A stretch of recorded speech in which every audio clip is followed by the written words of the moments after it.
go. Here we go. It is the 1st of October. We've made it through September. Oh, a lot of people talk about that, you know, ticking time. Time keeps on ticking. Some people even say into the future. They're hearing that when I was growing up. Time keeps ticking into the future. Good morning, Eric. Good to see ya. September's gone, guys. Who could have seen it fly by this fast? It's crazy. Crazy fast. Oh, man. One thing I want to think about, you know, I was thinking about October 1st, thinking about these guys, right?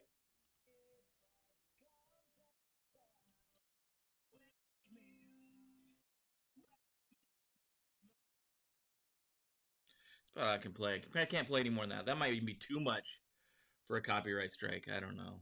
Wake me up when September ends. Green Day. Green Day. Time to get up.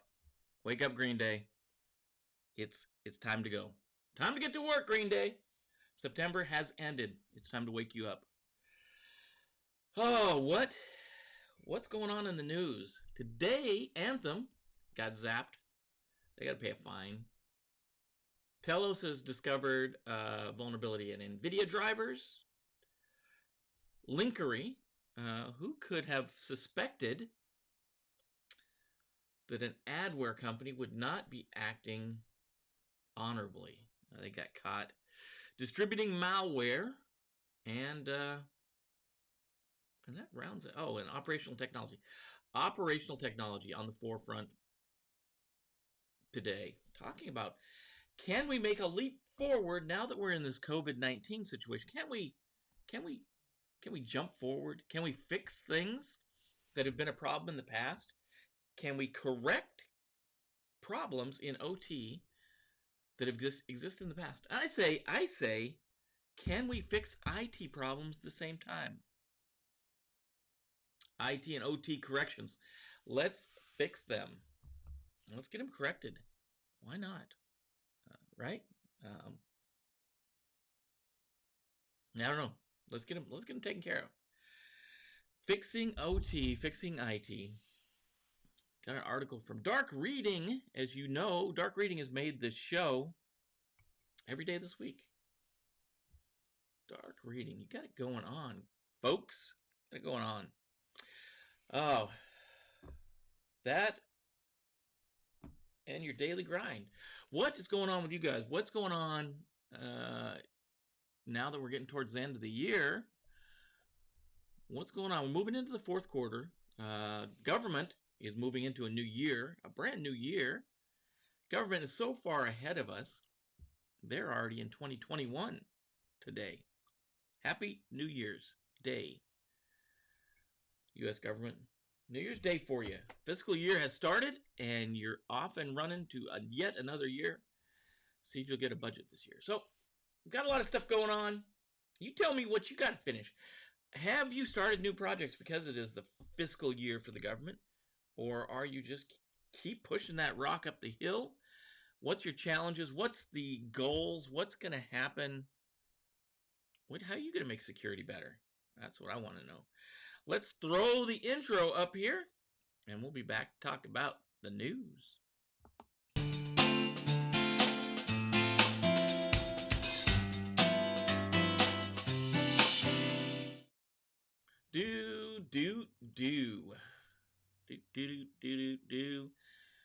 Oh, first up was Green Day, but that's not who we're here to talk about.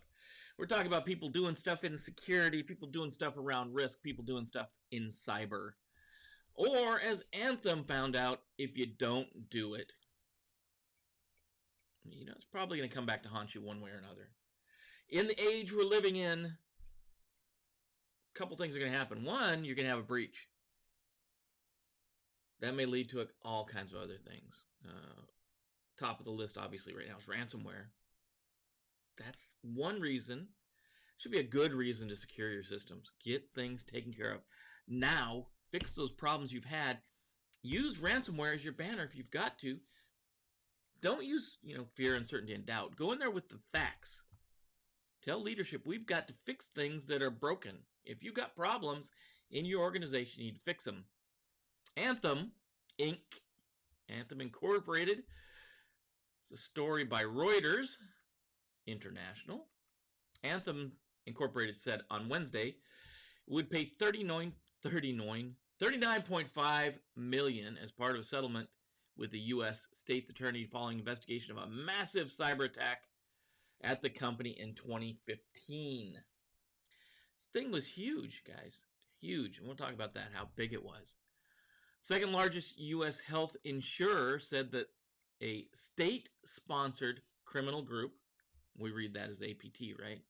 State-sponsored criminal group had perpetrated this dastardly deed, perpetrated this attack, adding that it does not believe the company had violated the law in connection with its data security. Well, I'm going to tell Anthem. Anthem, I'm going to tell you guys, I'm not the lawyer there. This is not legal advice. I'm going to guess you've got PII, personally identifiable information, and PHI, personal health information, because you're a health insurer. Violating a law in connection with data security, I'm going to assume you probably violated HIPAA, and you're hiding behind the fact that you didn't know. February 2015, several U.S. states began a probe. Several states began a probe, not one, several, after the company disclosed that unknown hackers, but they're unknown, but we know they're state-sponsored, had penetrated the database with 80 million records. 80 million. Anthem said that it suspected the hackers had stolen information belonging to tens of millions of current and former customers, as well as employees. Anthem. Your health insurer. I know you've got PII and PHI, and I know security people have told you that. Risk people have told you that in the past. You get a breach. Stolen information belonging to tens of millions of current and former customers was stolen, and you don't think you have to report that. Come on, man. This is the, which one is it? No effing way. Yeah, this is a no effing way. You guys knew it. They knew it, and we didn't know. We didn't know. That's crazy. The investigation by FBI and the security organization FireEye Inc. did not find any evidence that the information obtained through the cyber attack resulted in fraud. They took tens of millions of records. And the FBI is saying, well, we didn't have any evidence. What's the evidence? The cyber attack resulted in frauds. You don't know. Who knows what they're doing with this data? I don't even know who the state-sponsored attacker is. Which APT was this? Reuters leaving a lot of information out. I know the FBI knows more of this information than they're letting go. God. Somebody should fry for that one. Some chief security officer, some chief executive officer at Anthem should be paying the price for this one. Tens of millions of records. Come on. It'll be sacrificial. You guys will see. Next couple days, week or two, you'll see a sacrificial Anthem employee either touted on the news, or maybe they're going to be going out silently through the back door. Somebody's going to take the fall for this. It's not going to be the CEO. It's probably not going to be the CSO. Should be the CEO. They're ultimately responsible, right? They're the ones cutting the bill, paying the bill for security. Morning, Paul. Good to see you. Jumped right in the middle of the Anthem rant. Anthem. The next one's not so big. This is a short story. Telos Vulnerability Spotlight. This comes from Telos, Cisco company. Recently discovered a remote code execution vulnerabilities in the NVIDIA D3D10 driver.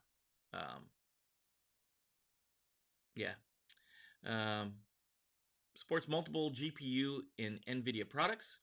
Adversary could exploit these vulnerabilities by supplying the user with malform shader. We've seen this shader vulnerability before, allowing them to execute code on the victim's machine. In accordance with our coordinated disclosure policy, Cisco Telos worked with NVIDIA to ensure these issues were resolved and an update is available for the affected consumers.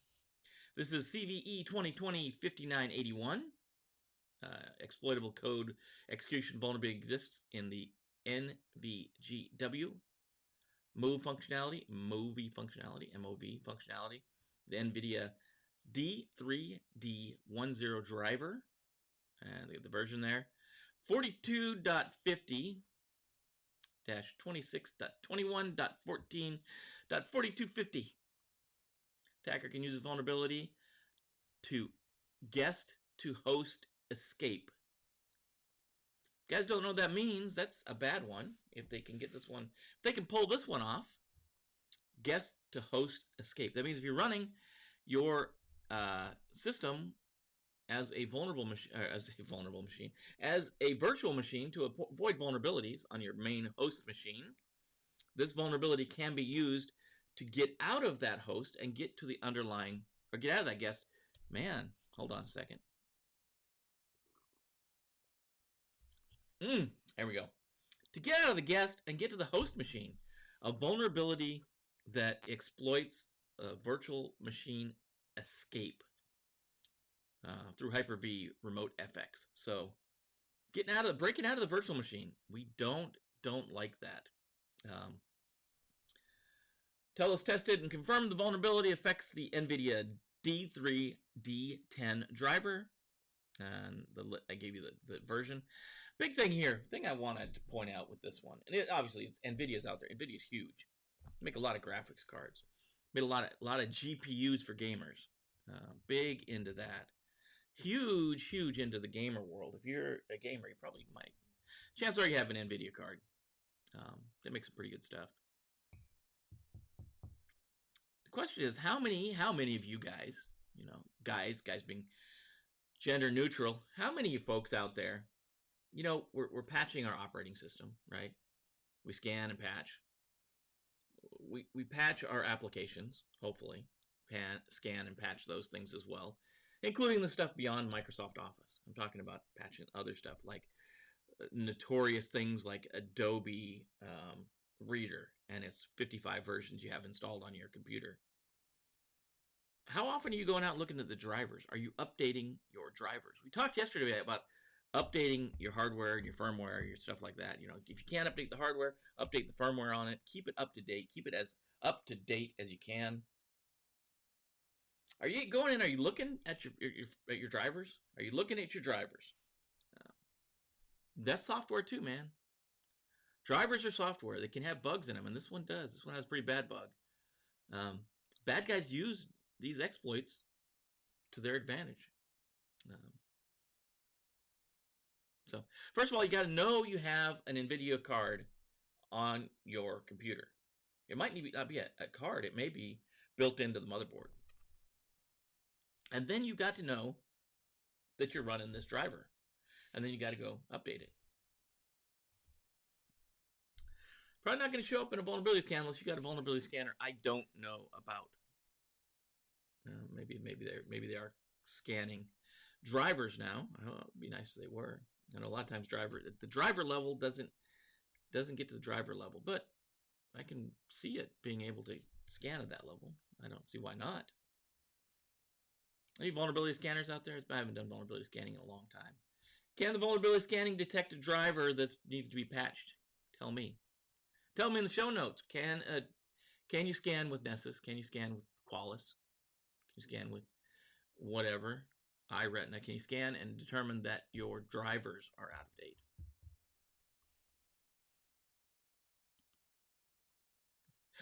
Alex, I was waiting for some comments this morning. You got to get my day going. Drivers, we should just give up and concede the bad guys. Move to a log cabin with no electricity. Well, you can have electricity, you just can't be plugged into the grid, right? You can have one of those bikes that you power your house with a bike, something like that. I do have, you guys, we talk about some of the stuff you do in your spare time. I have a guilty pleasure of watching the show called Doomsday Preppers. Some of these guys are crazy. Some of these off the chain. Some are fairly rational in their explanation of what they're doing and why they're doing it. You get the whole spectrum in this. And the premise of the show is they find someone that's prepping for some doomsday thing. It could be anything from the zombie apocalypse to financial collapse of the country. And then they walk through how they're preparing for this. You know, do they have a mobile vehicle that they're going to drive around in? Do they got a cabin in West Virginia? Whatever. And they evaluate them, and then they give them a score. And early on, the scores were like, you know, low. They're always low. And lowered. And the people would always complain about it. Oh, man, no, well, I don't believe them. The recent ones, they're like, yeah, I believe what these guys are saying, and I'm going to make improvements and whatever. So probably a difference in the way they're producing the show for reaction. But it's pretty fun show to watch if you're like looking to just burn some time, obviously. Same people how they're preparing for the end of days. So Alex, at that point, you know, end of days, you won't need to worry about your NVIDIA driver being updated. That's probably the last thing you're going to worry about. But as security professionals, as security folks, we need to worry about how we're patching stuff. So you're right, Alex. If there's a vast there's a cornucopia. We're getting close to Thanksgiving. A vast cornucopia of patches we need to apply. Operating system, application, firmware, drivers, on and on and on.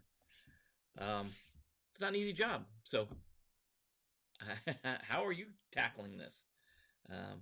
How is your vulnerability management team and your patch management team working through these things? You know, I think, you know, in some ways, this is an opportunity for cloud to come in and kind of save the day in some ways. Because with cloud, we can have an operating system up and running, and we know there's a bunch of vulnerabilities in it. We can spin up another exact version of that, get it all patched up and up to date, make sure it works right, and then just slide it over, replace the one. I think they call that, you know, someplace they call that repaving. You don't worry about patching the one that's running. You just build a brand new one and you just replace it. You just overwrite what you're doing. It's got everything you need.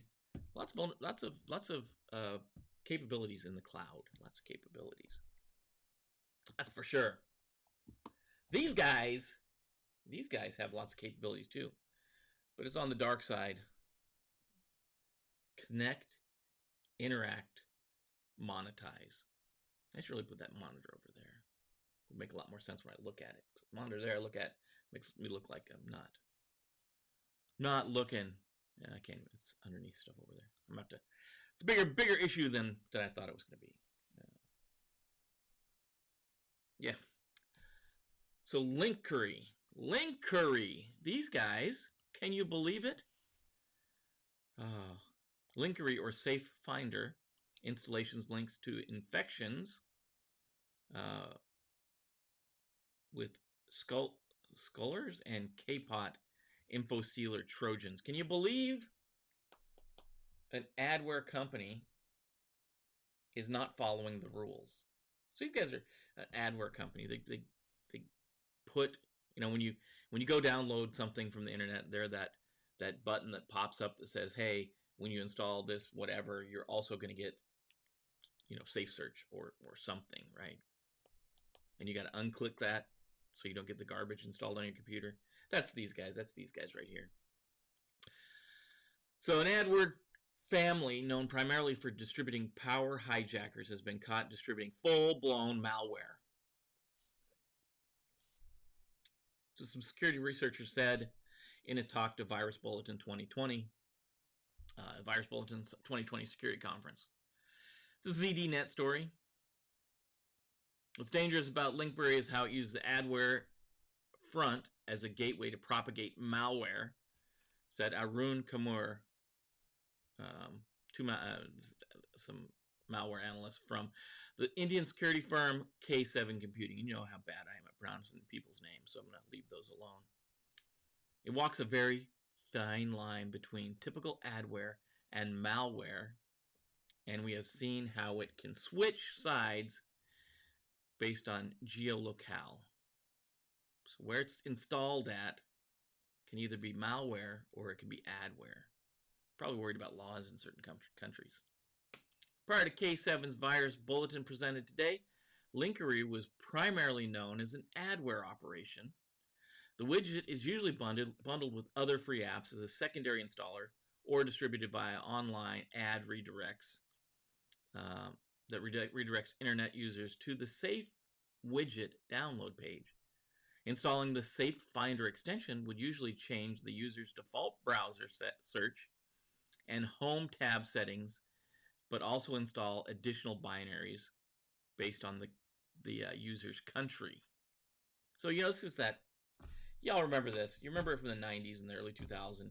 You install something cool, and all of a sudden your browser, some weird browser, or your search engine, some weird search engine, and your home page, when you go to a home page, it takes you some weird home page, and every time you search for something, it goes through this search engine, this malware, or this adware crap, and that's what these guys are. In most cases, these binaries would be other apps for which the developers paid a fee to be included in the Safe Finder installation process. So yeah, we talk about this when you're getting stuff for free.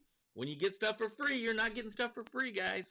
Tell your friends, your family, your coworkers, you're not getting that stuff for free. K7 researchers say that in recent cases, they analyzed the Safe Finder widget and has now been also installing full-blown legitimate malware such as these Trojans we talked about earlier. Sokolars and Kpot. Yeah. In other cases, the operation also dropped versions of the Opera browser on infected hosts, which they started silently operating in the system's background to deliver pop-up ads and generate profit for the Linkury operators. They also use Safe Finder widget to force install extensions into the user's browsers. Furthermore, K7 researchers also noted Safe Finder installer also contained many features specific to malware, such as PowerShell scripts to disable Windows Defender, and functions to detect when the installer was executed inside a virtual machine and sandbox environments, usually used for malware analysis, which it obviously wanted to avoid. And last but not least, Linkury's Safe Finder widget had no intention of honoring users' choices when its installer specifically designed to install its payload, even if the user tried to avoid installation process, such as pressing no on the button. So little pop-up says, first you get the Safe Finder wizard. Hey, do you want to install this, or do you want to, that EULA, accept or decline? Well, when you click decline, you get the pop-up that says, are you sure you want to continue? Are you sure? Question. Do you want to continue the installation? And you get a choice, yes or no, a pop-up, a modal box. For those programmers, modal box pop-up, it can't go away till you make a choice. And in this case, you click yes, or you click no, and it's going to install. It's crap. So yeah, not good. Nothing is free. Tell your friends, tell your family, they go out and they get that stuff. When they get the stuff, nothing is free. You just have to determine, you have to figure out what are you giving up to use the thing, right? If you're watching this on YouTube, you know you're giving up some of your information to YouTube, Facebook, TikTok, Twitter. All of them are in business to serve you ads and get information from you. That's the price you pay for using those. This one, the price you pay is going to be, at a minimum, you're going to get a bunch of adware. On the other side of the maximum, you're going to get a Trojan installed, or worse.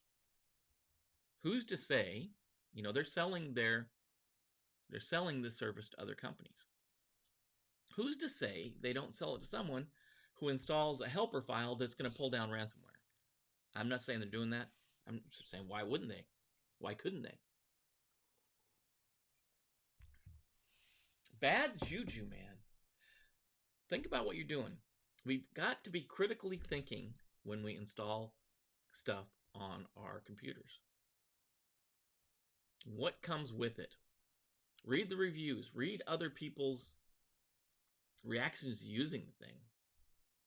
Don't just click and install. Sometimes this thing, it looks like this thing you know, it looks like one of the ways this thing gets installed is when you go to one of those sites to get something else, and there's that big install button, and then you got to go scroll down 55 other pages to get to the actual install button. That sounds like this is part of the way this thing gets installed. So that's from our friends at ZDNet, telling us about that one.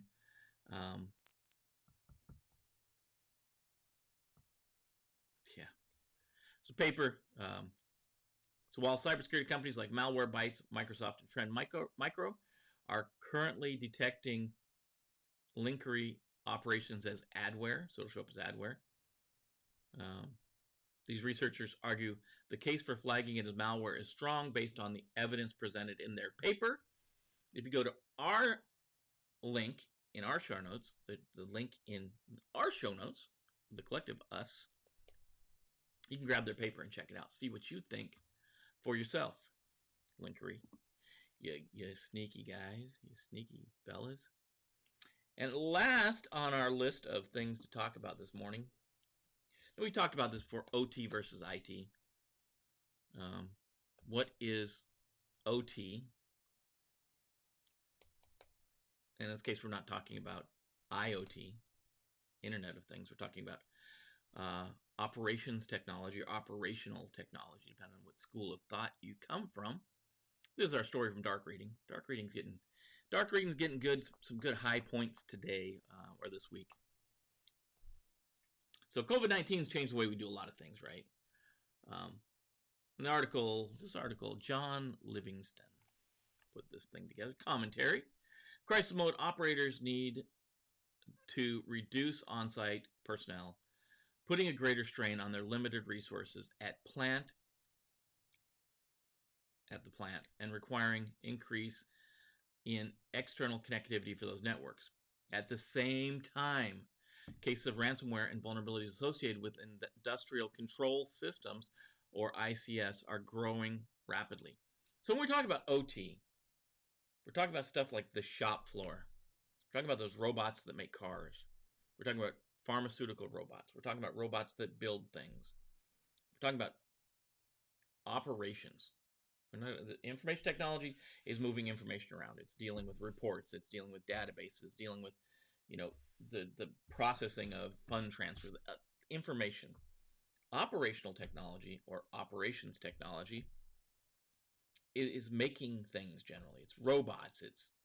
It's devices that create things. They generally have been put in place to make our lives easier and make it so you don't have a factory worker that has to, chain up an engine and put it in a car. Now a robot does it, or as we probably all have seen, robots that paint cars.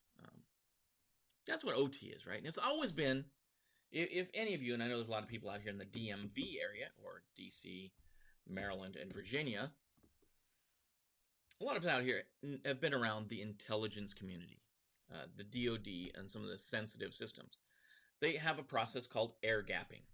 That means that their network is not connected to a normal network, right? Sometimes it's not connected to anything. It's just a system on its own. It's not connected to another network. It functions on its own. It's air gapped, meaning there's no cable connecting the two things together.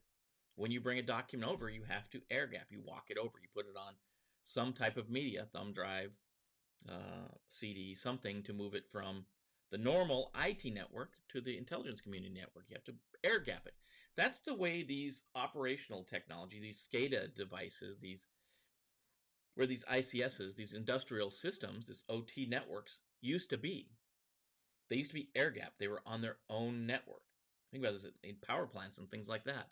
They were on their own networks. They didn't connect to a normal IP network. And they normally used a totally different protocol structure.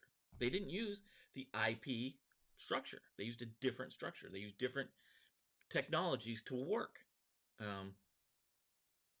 But over time, normally people said, normally it was leadership. They said, I want to know how many widgets we're making. So connect my computer on my desktop here at the headquarters to the factory floor, and I want to see how many widgets are coming out. So some IT guy said, I can make it happen, man. I will do it. And apparently the security guy was not there that day. He took the day off. And they plugged the cable in, and now the executive can type on his computer, figure out how many widgets are being made, and they're good to go. But now there's this bridge across into a network that was never supposed to be connected to anything. And then we expand on that. We say, okay, well, then if that connection's made, then we can also, make people, you don't have to go to the shop floor to run the robot anymore. You can do it from headquarters. Well, if you can do it from headquarters, now with COVID-19, I can do it from home. I don't have to go to the shop floor anymore to do the stuff I was doing. So more people, so in that way it works well, but there's problems, right?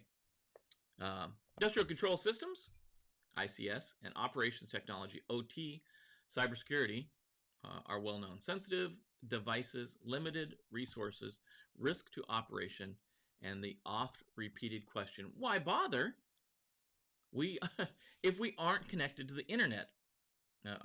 Some of the things that OT folks deal with. Some of you guys probably deal with these same exact questions. But the crisis opens doors to new possibilities. No longer does the air-gapped argument exist realistically. OT and ICS endpoints are clearly at risk. Yet asset visibility and security are also now feasible. How do you avoid wasting the opportunity that comes from this crisis? Don't waste the opportunity of a good crisis, right? That's what this guy's saying. Then he's got 4 points, right?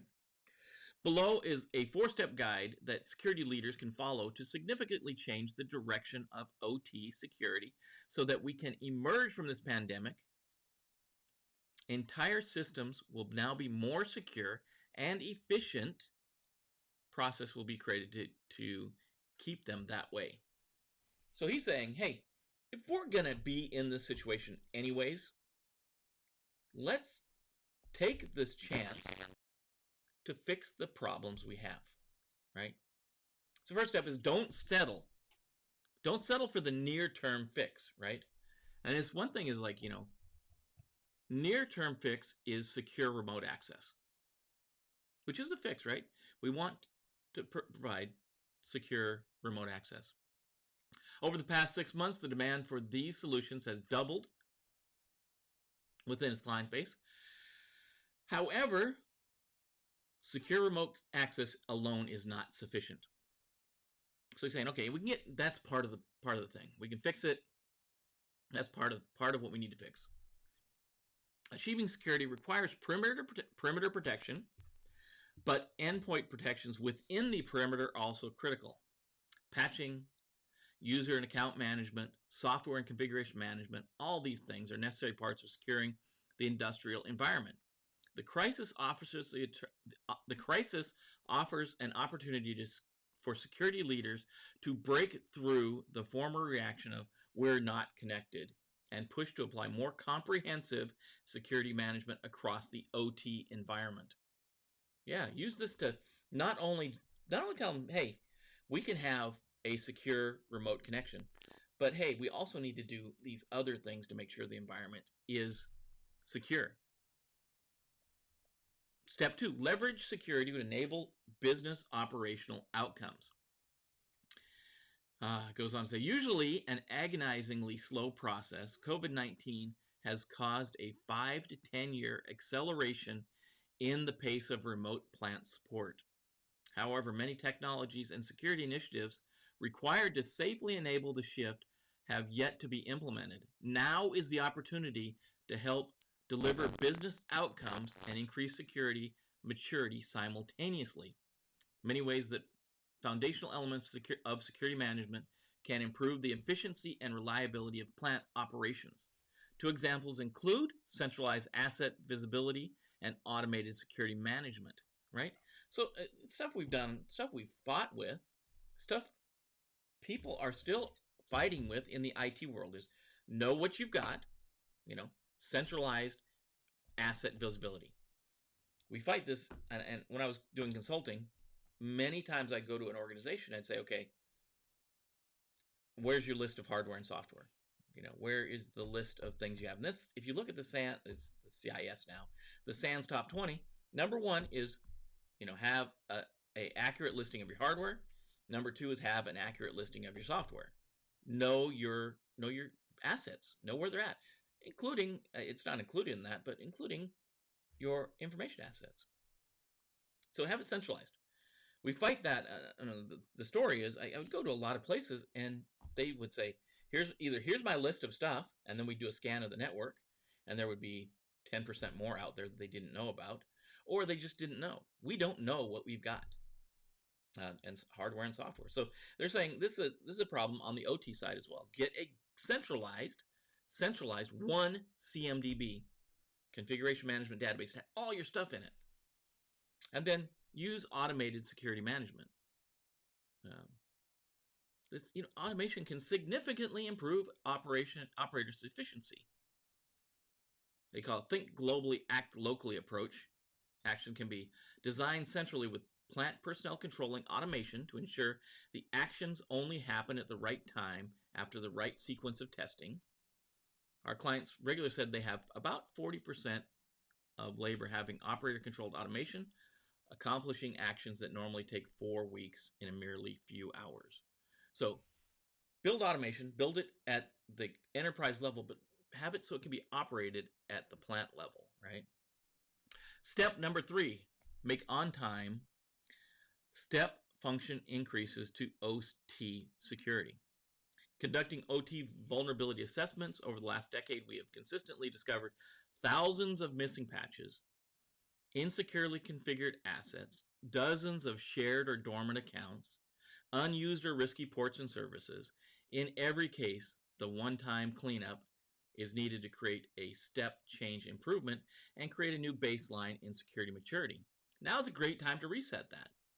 Proactive elements such as layering, compensating controls where patches cannot be deployed, ensuring devices are secure. Ensuring devices that are insecure by design, including many legacy OT devices, are not directly connected to external networks. And hardening configuration settings can reduce the need for whack-a-mole, in quotes, when a new vulnerability is announced. We have seen clients save 30% of labor requirements on remediations when we take this action. Yeah, so same thing. IT stuff, OT stuff. Same on both sides, right? It's just different. It's a different mission and business function, right? So the things we talk about here are the things we've seen. Missing patches, bad configurations, bad account management, risky ports and services, right? I'm going to say it. Guys. This is RMF stuff. This is basic RMF stuff. You plug the RMF into your SDLC process, and then you plug the cybersecurity framework into your incident response process. Same sets of controls, same sets across the board. You build security into your environment. You have a organization-wide risk management process that uses the same functionality across all of your assets, and it gets you 90% of the way there. The controls are there.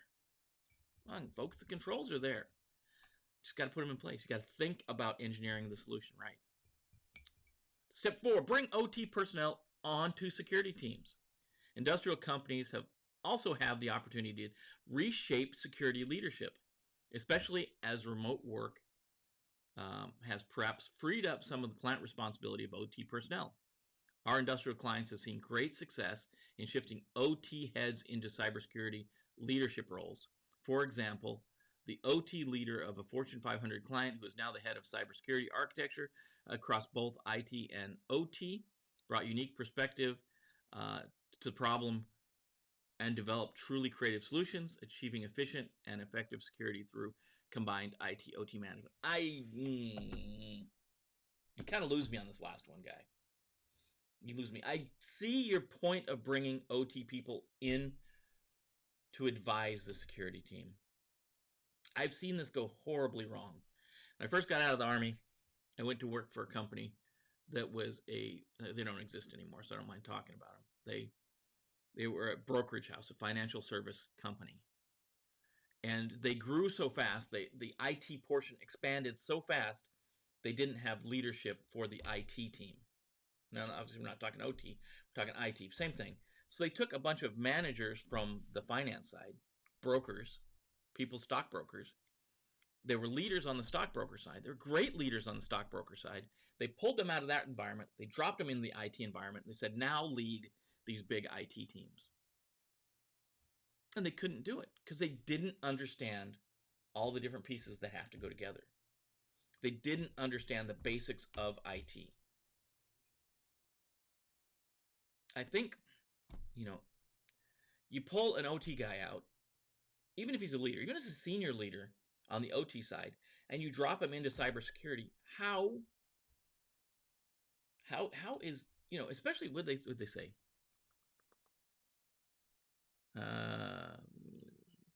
head of cybersecurity architecture. He's the head of cybersecurity architecture. Just pulled out of OT, dropped into cybersecurity architecture. Go do it. Lead the team. I can see him advising, but not leading. That's a position. You come in, you bust your chops as an ISO, but maybe even start in the help desk. You bust your chops in the help desk. You learn all that stuff. You become an ISO. You beat up as an ISO. You learn all this stuff. You become an ISI, an information system security engineer. You learn all that. You become a security architect.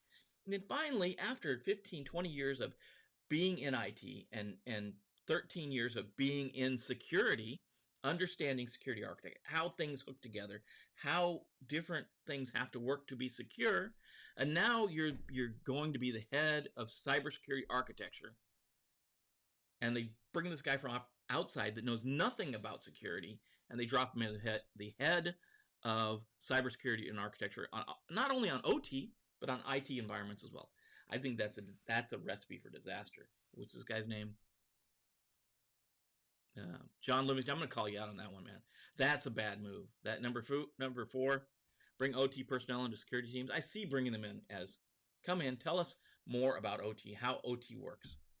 That's the same thing as back in the day, the IT folks, the security folks had to learn business. You have to learn, so many great cybersecurity leaders have MBAs so they can talk to the business folks. They can speak their language. The business folks are never going to learn IT. They're never going to learn security. So we have to learn how to talk to them. If you're in government, you're in a different organization. The same thing. You have to learn what's going on the operational side of the house so that you can speak to them so you know what the mission is. These guys coming from OT into cybersecurity, they don't know it. They probably don't want to know it. And when they come in, they're going to come in, as I've seen in the past, they're going to come in with that mentality. I saw the mentality of a broker. You'd have a senior leader, or even I've seen at middle management, they would come in every day. They would look at their IT team at the time. They would go in their office, they'd shut the door, and they'd do trades all day because that's what they know. They don't know the IT team. They don't know. They can't run that. I am challenging you guys. Tell me, do you think a guy from operations that only knows operations, maybe he's excellent at operations, can be dropped in not just to advise the security team, but to run security architecture across both IT and OT? Oh, man. Become head of information security after years. Then another user clicks on a malicious link. Big compromise, then you go back to the help desk. Yeah, you are ultimately responsible. You set the tone, you set the pace. I've seen so many places. Alex, you've been around, you've seen them too. I rolled into one organization. They're only, and they were, I'll just say they're critical infrastructure. You go to work there, you did user computer security training when you started with the company. You had to go through essentially a PowerPoint deck. You go through a PowerPoint deck, you answer a few questions, like 5 or 10 questions on it, and that was the entirety of the security training you were going to get in your career at that company. If you're there a year, if you're there 10 years, if you're there 20 years, you do that one cybersecurity training, and that's it. When you're the head of information security, and you allow that to happen, you're breeding that. I get you, Alex. I get you. You're always gonna have that user. That's why you a lot of people, we fight this. We fight this day in and day out, and you go, well, why do we have the end user sign this form? They read the end user agreement. It says I'm not going to click suspicious links. It says I'm going to do my training. It says I'm going to, not share my passwords. Why do we make people do that? They're going to do what they want anyways. And why, when they sign into the system and it says, hey, you're about to access a system, make sure that you have authorization to be here. Are you supposed to be here? And they have to click yes, and we go, the bad guy doesn't care about that. That's not what those documents are in place for. That's not what the end user agreement's for. That's not what that splash screen is for. That splash screen is for this, Alex, right there. That end user agreement's for when that user clicks the link and they go chasing down the information security officer and they go, hold on. Every year we do end user training. We talk about clicking the links. We send out monthly or quarterly notices about phishing attacks. We have that little phishing link in our email. This user that clicked the link, they agreed to doing training, and they agreed to watch out for malicious links. They agreed to all this stuff. And they're under the direct supervision of another manager. That's that isolation. That's what protects the security folks from the end user clicking. But you're right. In the end, if the organization says it's still your fault, Alex, you're the head of information security, you got to go back to the help desk. Then you're probably updating your resume and you're moving on anyways. Securing the human. It's coming across. I gotta wait for it to hit the. There we go. Securing the human. That's yeah. Who did those series? There's a series of book. Stealing the network. I think stealing the internet, stealing the person, something like that. Securing the human's hard. It's hard to secure the human. But I think there is technical, the egress filtering. There's malware protection you can put on the system. There's threat intelligence you can put in place. It's what budget do you fight for? That's half of being in cyber leadership, is fighting for budget. Man, had I known how much your day is spent in meetings and fighting for budget and all that stuff, sometimes maybe it is better just to stay on the help desk. SANS, yeah, SANS has some awesome training. The problem, and here's, okay, get my soapbox out, put my soapbox down here. SANS, riddle me this, SANS. If I go to a SANS training event, SANS Virginia Beach, SANS DC, SANS Vegas, whatever.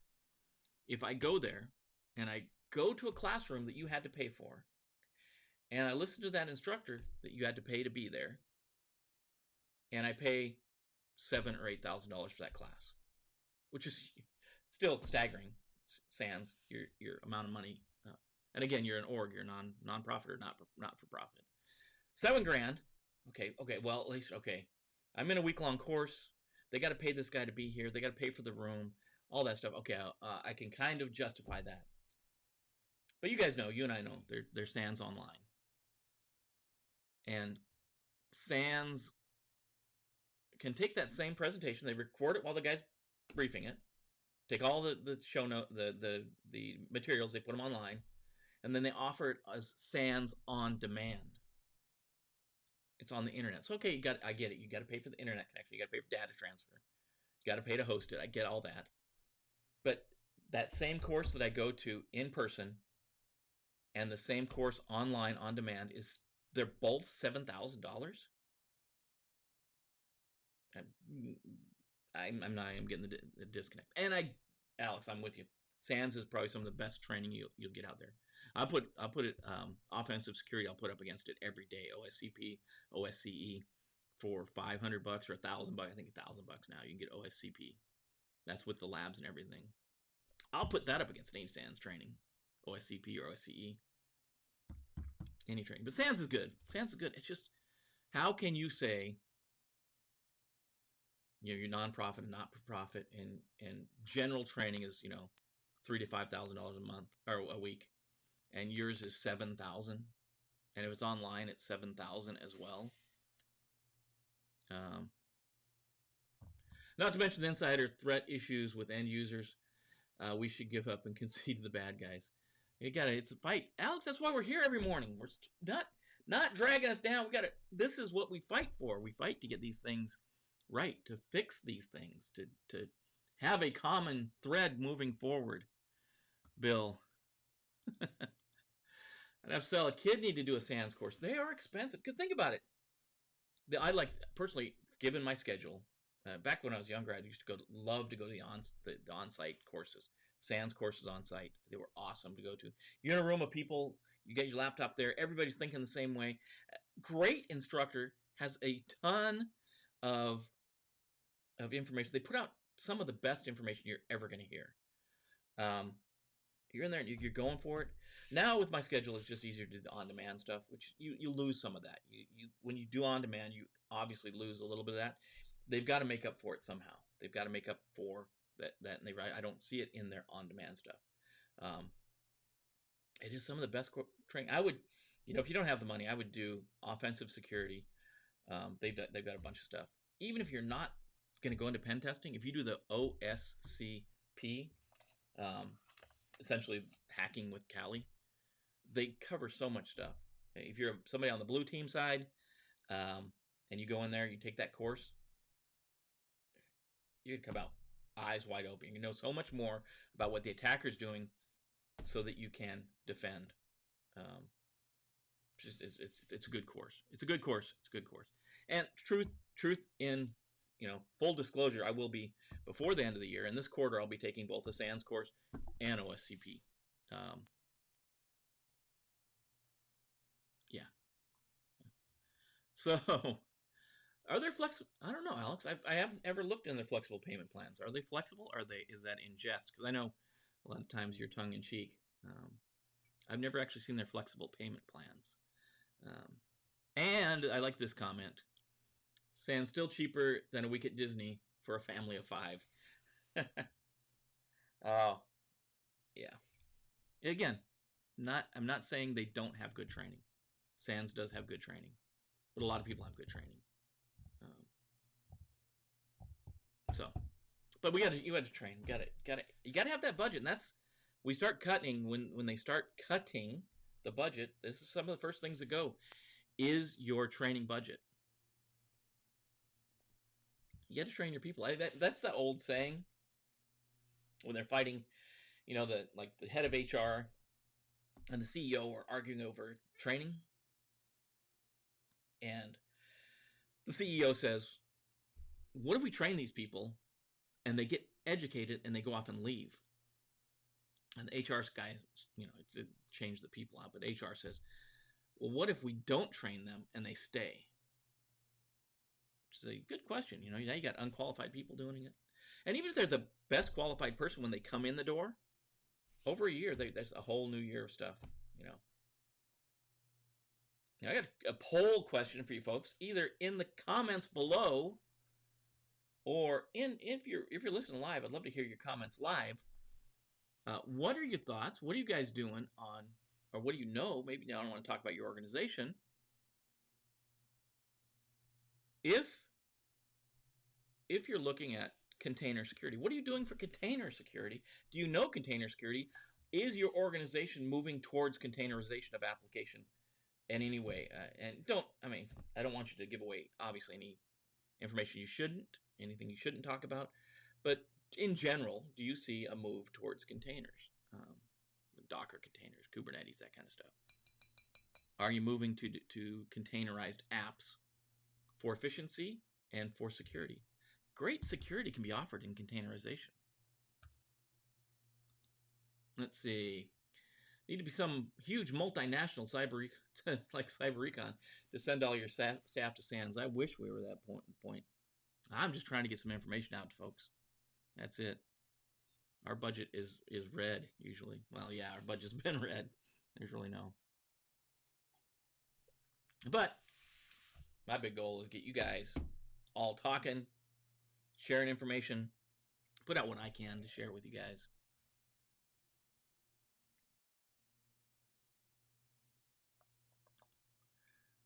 Containers, most important tech. InfoSec people know now. Yeah, it's awesome. So here's technology, Alex. You got a great point. Containers are the most important technology that InfoSec people need to know, and you need to know it now. You need to know it today. If you got 30 minutes available on your calendar today, go out to YouTube and find something good on containers. If you don't know what containers is, it's that next level of abstraction, that next level of virtualization. Now, instead of virtualizing the whole host, a whole Linux operating system, a whole Windows operating system, we can build that as infrastructure, and we can virtualize just a container that holds the application, and we put the boundaries around that application. That's great security, right? We can have this thing in a box. We can have an application running in a box, and we can put protections around the outside. We can sell this to the operational side. We sell this to the business side, because now we say, we spend all this time building this application in this container. It's in this container, and if you want to throw away the whole underlying stuff, you want to get rid of everything underneath it and replace it with something else, that's fine. As long as you have a Docker system running, then we just unplug that application, wipe everything else away, put the new stuff in there, and plug the application back in, and you're right back to work. Man, security and cloud, containers, Kubernetes, etc.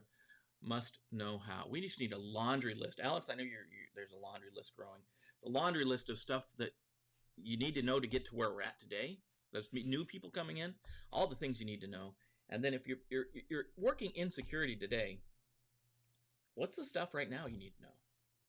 Obviously, cloud technology. Obviously, cloud technology. That's good. I think that goes without saying. Containers is big. And the problem is, how do you secure all these containers? How do you make sure they're secure?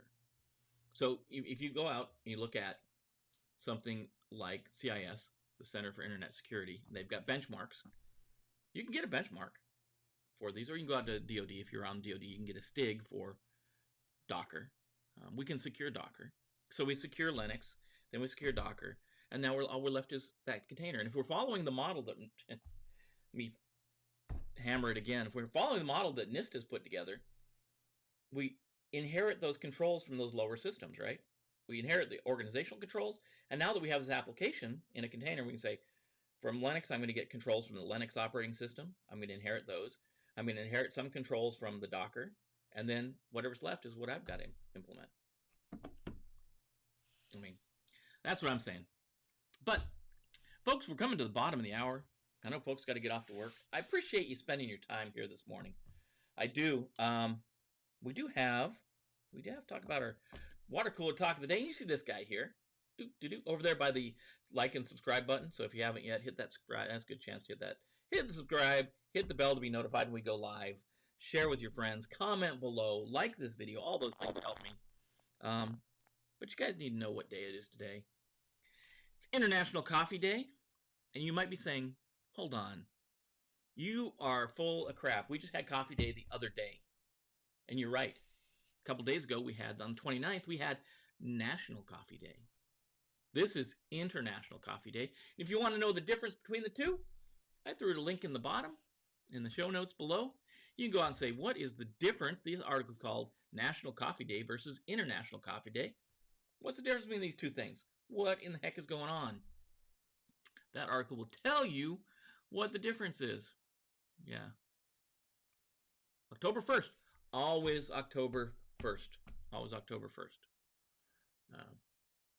International Coffee Day. So that's what I got to leave you guys with.